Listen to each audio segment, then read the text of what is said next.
The year is 1991. Magic Johnson just announced the fact that he has HIV but not AIDS, and Michael Jordan is winning his first championship to start a dynasty. And at the same time, this twin-turbo 300ZX is rolling off the assembly line in Japan. And you're probably wondering, what do Magic Johnson and this 300ZX have in common? I don't think anybody thought either one of them would be alive in 2025. So I've taken on the task to make sure that this twin-turbo 300ZX outlives Magic Johnson by another 25 years. And unlike Magic Johnson, it definitely has AIDS. Now, I bought this twin-turbo 300ZX for $3,800, which might seem like a really good deal, but it didn't run, and as we've torn it apart, we found so many problems with it, and it has an automatic transmission. So today we're gonna find out if this twin-turbo Z is actually a diamond in the rough, or if it's a money pit waiting to destroy my dreams. But before we get started, this garage needs a hard reset. And when I say reset, I mean reset. I don't know about you guys, but when I get to working on my cars, sometimes I just let tools get scattered everywhere and I make a giant mess, which is pretty much the opposite of what you need when you're working on a project this intense. Since we're already in the mode to clean, we're gonna start off by cleaning down this engine bay, which probably hasn't seen love since the day it rolled off the assembly line. Now, to really clean this engine bay, I decided to remove the headlights, which at this point they basically dared me to give up. The bolts to remove them are almost completely inaccessible, even with the car dismantled this much. And whenever I want to give up while I'm working on cars, I always think of this philosophy about ants that I love from Jim Rohn. If you block the pathway of an ant, they will try to go under, they'll try to go around, they'll even try to go over. And the unique thing about an ant is they will keep trying until they die. They will never give up. And just like an ant, I was able to finally get these headlights out so I can move on with cleaning this engine bay. So I busted out the shop vac and got to cleaning out all the big chunks of dirt and leaves from the engine bay, and then it was time for the messy part. I grabbed my pressure washer and I sprayed down the entire engine bay. And then I let it soak in some purple power. This stuff is gonna be safe on most materials, and it's really good at eating through grease that's probably been in here since 1996. And while that soaks in and eats away at the grease, we can start on my side gig to earn a little cash to pay for this build. We're gonna pull off the downpipes, which have cats in them, and together with the cats that are in the exhaust, I sold them and made a little extra cash to probably pay for one gasket. And now we can dive into completely disassembling this engine. We're gonna start off by removing the intake manifold, which when the engine's out of the car is a much more simple job than when it's in the car. And then we can pull off things like the fuel rail and the valve covers.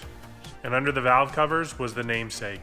We'll now be calling the Z the Scorpion King. Now we can move on to removing the accessories from the engine and the belts.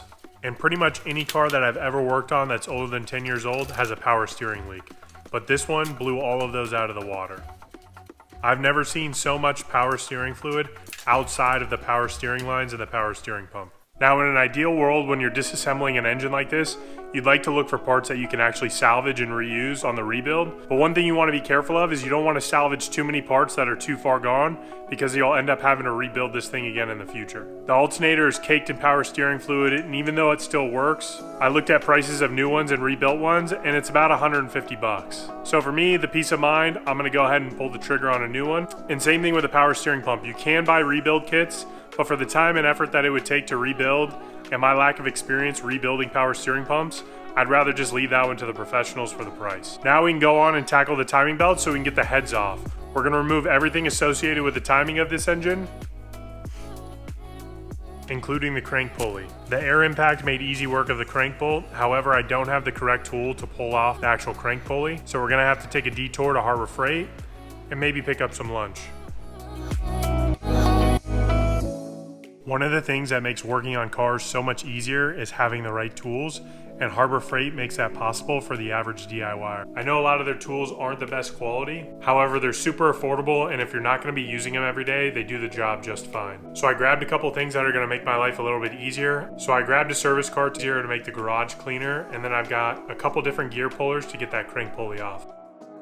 Next up, we made a quick pit stop to pick up lunch from Walmart, and you're probably thinking, your name's Chef Joni, why are you stopping at Walmart? They sell absolute slabs of marble here. Some of the best steaks I've ever had have come from Walmart. Before we dive back into this mess, I think it's best we go make our lunch.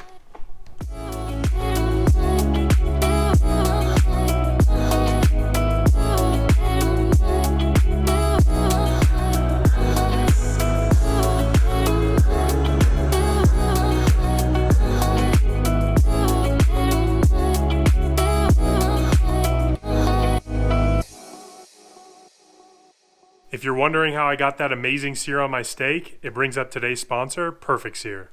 Not only is it a good party trick, but it's one of the best ways to get a nice even sear with no bald spots and nicely charred fat on your steak. And the best part, the specially designed chamber at the end guarantees that you get no torch taste and no fuel taste on your steak or your money back.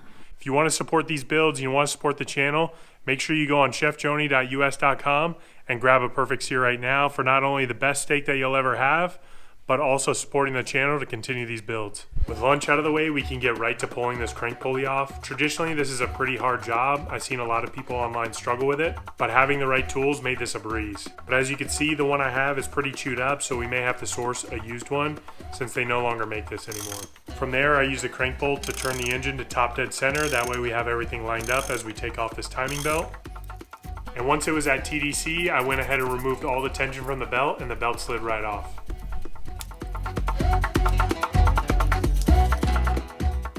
And then I got to cracking off the water pump, and I had thought I drained out all the coolant from the engine. But obviously that wasn't true. I made a huge mess. I even tipped over my catch bucket. This was one of those situations where I felt really discouraged and I was down bad. But I picked my head back up and I got to taking off the timing gears.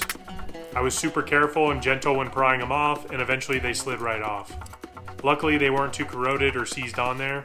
With all of the timing components off, we're getting really close to pulling the heads, but next we got to take off the turbos. As I was taking off the turbos, I realized this was definitely the source of my smoke. There was a lot of oil inside the turbos, telling me the seals were absolutely blown. And once I got the turbos off, you could see there was a ton of leaks that just revealed themselves, and the engine mounts are completely blown as well, so we're going to have to replace those. And the last step before we can actually remove the heads is we have to take off the lower plenum. This is just held on with a couple of bolts. And unfortunately, the knock sensor is weaved in between the lower plenum and the engine block, so it's kind of a pain to take off. And for me, I was always taught when you take off heads from an engine block, you want to do a reverse sequence in loosening the bolts and loosen them slowly so you don't warp the heads. Once we had the head bolts off, they both came out, and we were able to take a look inside this engine. And so far, it looks pretty clean. I'm pretty happy with what I'm seeing.